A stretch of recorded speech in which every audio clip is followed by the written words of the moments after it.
বেণী মাধব, তুমি কি আর আমার কথা ভাবো?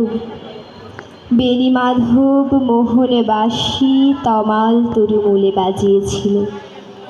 আমি তখন মালতী স্কুলে ডেস্কে বসে অঙ্ক করি, ছোট্ট ক্লাস ঘর, বাইরে দিদিমণির পাশে দিদিমণির বর। আমি তখন নবম শ্রেণী, আমি তখন শাড়ি। আলাপ হলো বেণী মাধব সুলেখাদের বাড়ি।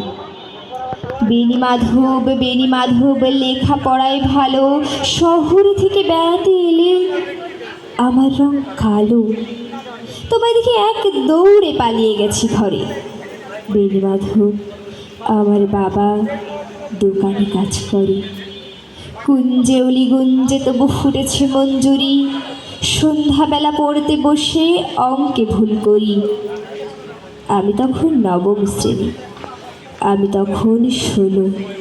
ব্রিজের ধারে বেণী মাধব লুকিয়ে দেখা হলো।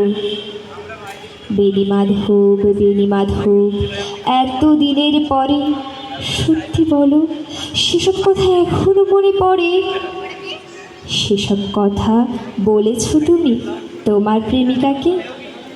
আমি কেবল একটি দিন তোমার পাশে তাকে দেখেছিলাম আলোর নিচে, অপূর্ব সে আলো।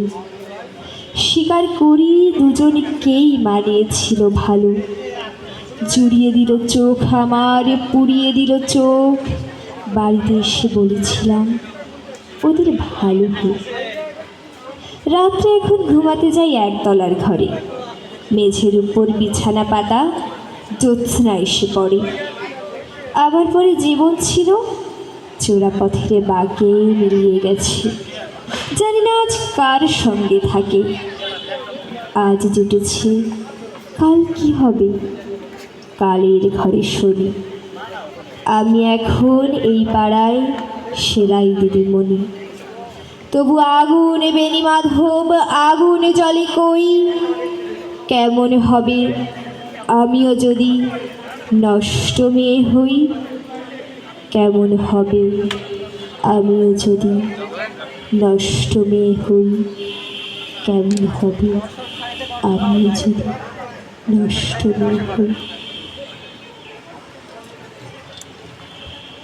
এর মধ্যে দিয়ে আমাদের আজকের পরিবেশনা মোরা এক বৃন্তে দুটি কুসুম হিন্দু মুসলমান শেষ হলো। লোকায়ন রাজশাহী বিশ্ববিদ্যালয়ের পক্ষ থেকে সূর্যকিরণ সমাজ কল্যাণ সংস্থাকে অসংখ্য ধন্যবাদ রাজশাহী বইমেলা 2026 আয়োজন করায় এবং আমাদের আমন্ত্রণ জানানোর জন্য। ধন্যবাদ সকলকে।